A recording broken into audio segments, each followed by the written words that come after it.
Please like, share, and subscribe to keep this channel going, please. It really does make a difference. And if you've got any scary stories you'd like to submit, you can do so via the email in the description below. Thank you.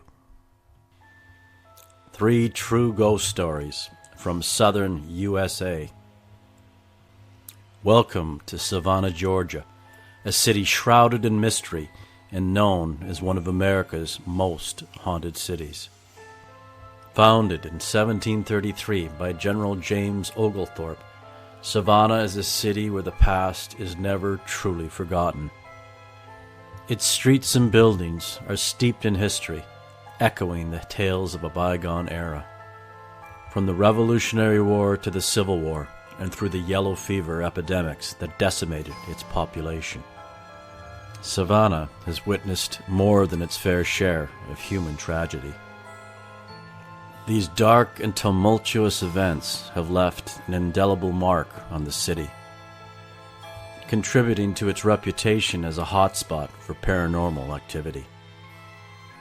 Ghosts of soldiers, victims of disease, and lost souls are said to roam the streets and buildings, bound till Judgment Day to the places where they relive their untimely death with no one to pray for them.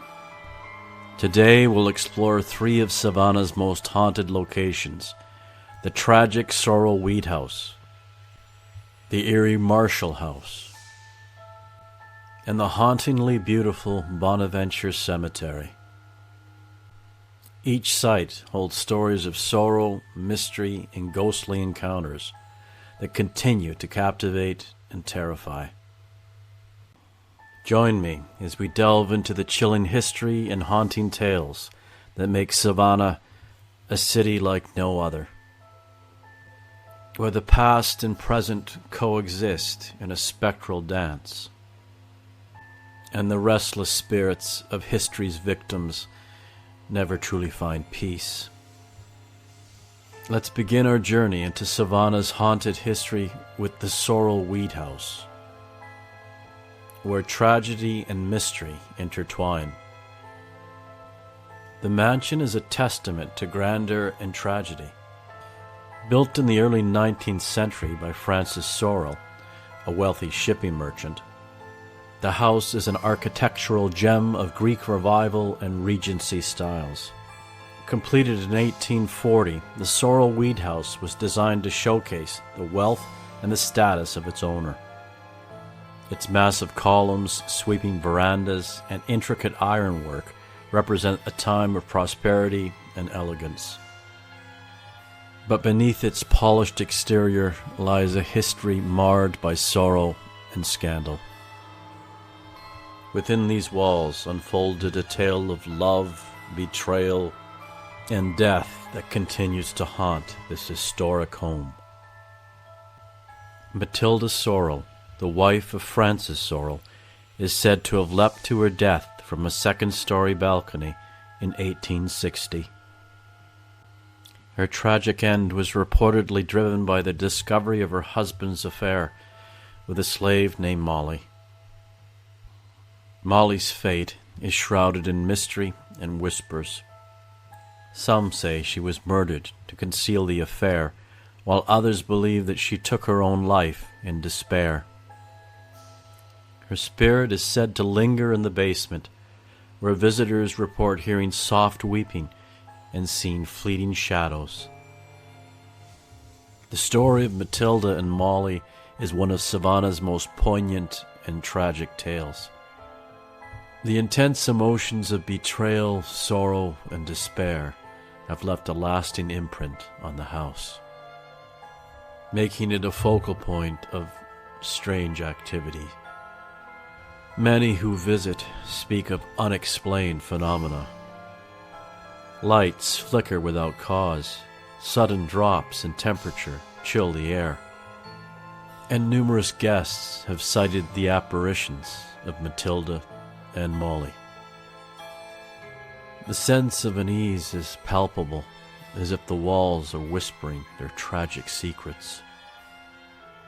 The energy here is intense, and it's not uncommon for visitors to experience physical sensations, like the feeling of being watched. In particular, the basement is where many report feeling an overwhelming sense of sorrow. As we navigate these haunted halls, it's easy to see why this mansion remains one of Savannah's most infamous haunted locations. The echoes of its tragic past continue to resonate, making it a place where history and the supernatural intertwine. Next, we'll explore the Marshall House, another of Savannah's haunted landmarks. The spirits of soldiers and children linger in the shadows.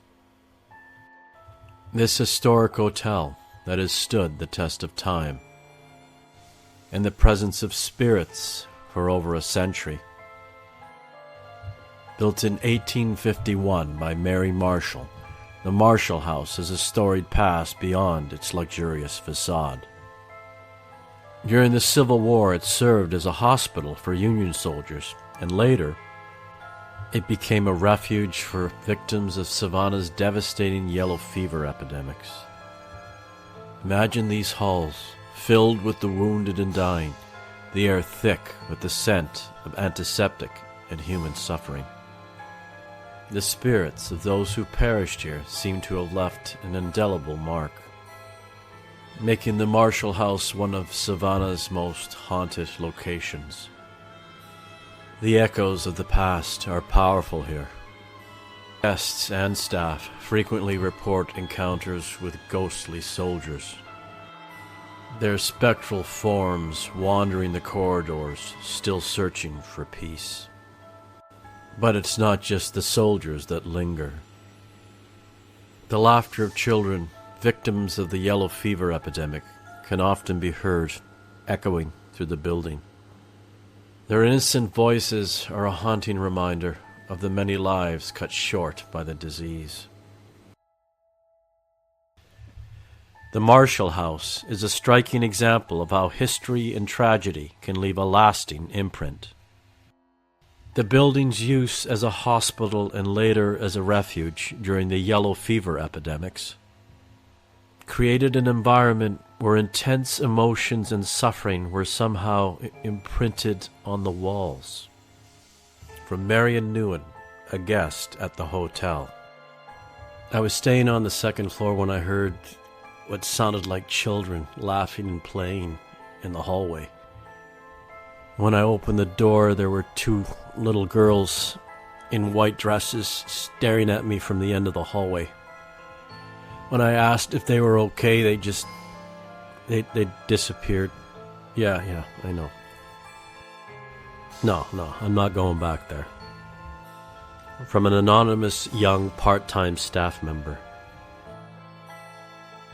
One night when doing my rounds, I saw a young woman in a period-style dress standing at the end of the hallway. She looked so real. But she vanished into thin air when I approached her. It's an experience that continues to haunt me. I quit the next summer. It's not worth it. The Marshall House is a fascinating location for paranormal investigations. Investigators have captured numerous EVPs, what's known as electronic voice phenomena, of what sounds like soldiers calling out for help and children giggling. The energy here is palpable, and it's not uncommon for equipment to pick up unexplained fluctuations. The Marshall House is a place where the past is still present. The spirits of soldiers and children still linger.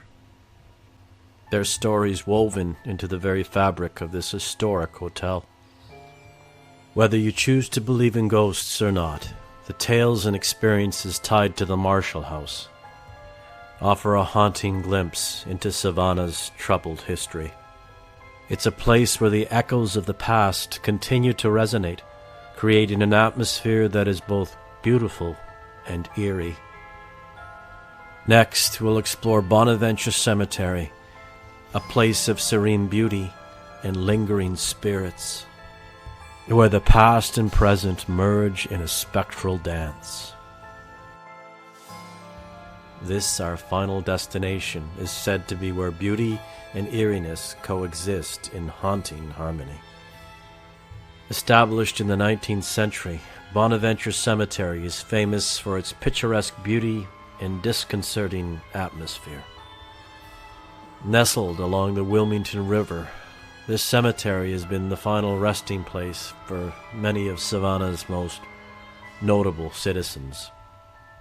But among its many graves, the story of Gracie Watson stands out as one of the most poignant and haunting.